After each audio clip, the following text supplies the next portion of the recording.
I'm Mikhail Roy. I'm Mercy Roy. And I'm Alex Roy, and this is our performance of Nevermore, the tragic triumph of Edgar Allan Poe. Nevermore, take one, action. Once upon a midnight dreary, while I pondered, weak and weary, over many a quaint and Cut! That's all wrong. What? How do you mean? To begin, your Poe is far too happy. The early 19th century was not a happy time. America was transitioning into the stable and prosperous country we know it as today. And within it, slavery was flourishing and disease was widespread, devastating families. Even so, Edgar Allan Poe's life was much more tragic than many of the lives of that era, filled with death, poverty, and isolation. But he used his personal tragedies to inspire his literary triumphs, gaining American influence abroad and profoundly impacting literature and history. Edgar Allan Poe lived a life filled with that much tragedy? Imagine being born into a family of traveling actors on January 19, 1809. Your father, David Poe, abandons the family when you're 1 year old. Your mother, Elizabeth Arnold Poe, dies of tuberculosis a year later, penniless. You're shipped off to the home of Francis and John Allan, where you're looked down upon as a charity case. A tragic childhood doesn't mean that his entire life was a tragedy. Well, look at this scene. In 1826, Poe left Richmond to attend the University of Virginia. John Allan responds to a letter from Poe during one of their many fights over finances. If you determine to abandon me, the world shall hear of the son whom you have thought unworthy of your notice.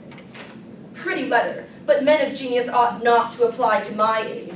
Now that you have declared your independence, you tremble at the consequences. Unless I send you money, I have no intention of financing Edgar's ill conduct. Because John Allan refused to pay for another year of university, Poe attempted to make his fortune in the army. But he found the army life dull and decided to go to West Point instead. He managed to get in, but then Poe got himself expelled from the school. After another disagreement about finances with John Allan. To make matters worse, Francis Allan had died while Poe was away. Sir, I came home, you will remember, the night after the burial. Your love I never valued, but she, I believe, loved me as her own child. My determination is at length taken to leave your house and to find some place in this world where I will be treated not as you have treated me. As to your injunction not to trouble you with further communication, rest assured, sir, that I will most religiously observe it. When I parted from you, I knew that I should never see you again. Poe and John Allan were now thoroughly estranged, and Poe set off to make his mark on the world as a writer. Because he was the first American to attempt to make his living completely off of his writings, he had to constantly move from one odd job to the next, living in Richmond, Philadelphia, Boston, New York City, and Baltimore in the time between 1831 and 1849. Poe found some success in the new and flourishing magazine business, where he worked as an editor and a literary critic. He was known as a nasty critic. An honest one. Works like this of Professor Longfellow are the grief of all true criticism. It has been universally admitted that the poetic claims of Mr. Longfellow have been vastly overrated. I intend to put up with nothing that I put down. Poe sought to hold the American literary community at a high standard, earning him a lot of enemies. We have a scene showing how Poe's personal conflicts were made public for all to see. A young woman discovers the war of words between Poe and Emerson in a magazine. A criticism of Edgar A. Poe by Ralph Waldo Emerson. As for that work that has seemingly entranced the nation, The Raven, I see nothing in it. Poe is not but a jingle man. Oh my, I wonder how Poe will respond. Last week, Poe called Emerson boring. He said that his works were that taste on her deathbed. Despite Poe's infamy as a literary critic, Poe dreamed of opening up a magazine of his own, The Stylus. But ventures failed many times because of a lack of funding. This is when Poe began writing literature. He published his first poetry collection in 1827 and continuously published his short stories in magazines. During this time, the Romanticism movement was taking America by storm. Originating in Europe, its ideal of emotion over reason provided Poe with a framework for his brilliant writings, and audiences loved Poe's short stories and poems. The Fall of the House of Usher, The Pit and the Pendulum, Annabel Lee, The Telltale Heart, The Raven was a particular triumph. It made Poe a household name. But Poe only received $9 to publish The Raven in 1845. Poe wrote many classics, but he was never paid very much for any of them, and struggled with debt and financial strain throughout his entire life. Well, he married his cousin Virginia Clem in 1836, and they had a very happy marriage. Happy marriage? A wife whom I have loved as no man ever loved before, ruptured a blood vessel in singing. Her life was despaired of. At the end of the year, the vessel broke again, and I went through precisely the same scene. Then again, and even once again at varying intervals. Each time I felt all the agonies of her death. I became insane with long intervals of horrible sanity. I nearly abandoned all hope of a permanent cure when I found one in the death of my life. Oh God, how melancholy an existence! No wonder Poe's stories are so horrific and grim. Poe's personal tragedies directly translated into his works.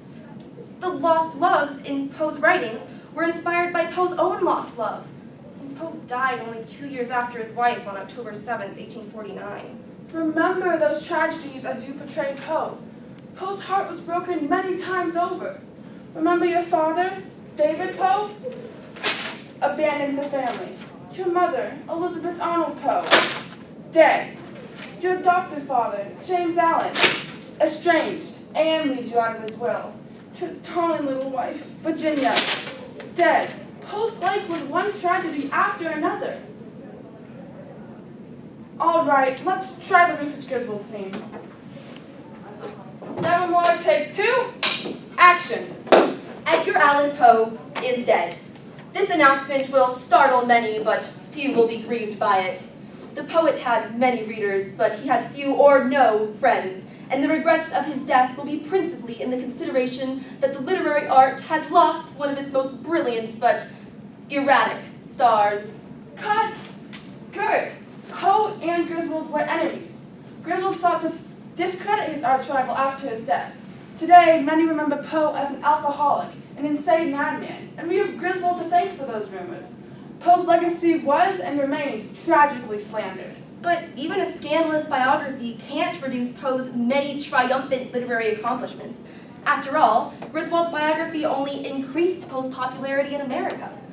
Even before Poe's infamy grew in America, Poe's works were a triumph in Europe. He helped American literature get taken seriously as part of the American literary renaissance. Before Poe's time, works in America were either plagiarized or imported from Europe. Poe's brilliance helped put America on the literary map, making the United States a cultural superpower. Poe was the major contributor to the horror genre, producing gripping tales of madness, lost loves, and deadly friendships. Poe invented the crime mystery story with The Murders at the Rue Morgue, and Poe reinvented the short story too. Poe was an innovator of the science fiction genre with his The Balloon Hoax. Sir Arthur Conan Doyle, Jules Verne, H.G. Wells, Mark Twain, Agatha Christie, H.P. Lovecraft, Ray Bradbury, and Stephen King were all inspired by Poe, and Poe's works live on to this day, haunting generations of readers. Imagine a world without the influence of Poe, a world without Nevermore, without Hitchcock films, or without our modern celebration of Halloween. We wouldn't have Sherlock Holmes or even the Baltimore Ravens. Poe lived an incredibly tragic life, but it inspired his works, giving way to triumphant innovations and contributions to literature and history. That's a wrap! Everyone back here tomorrow at 9!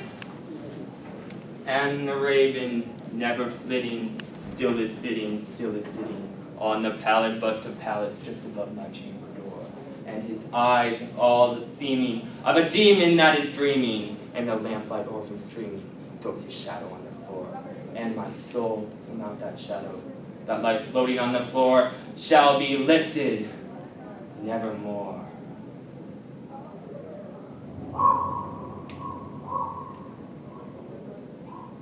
Thank you. Thank you.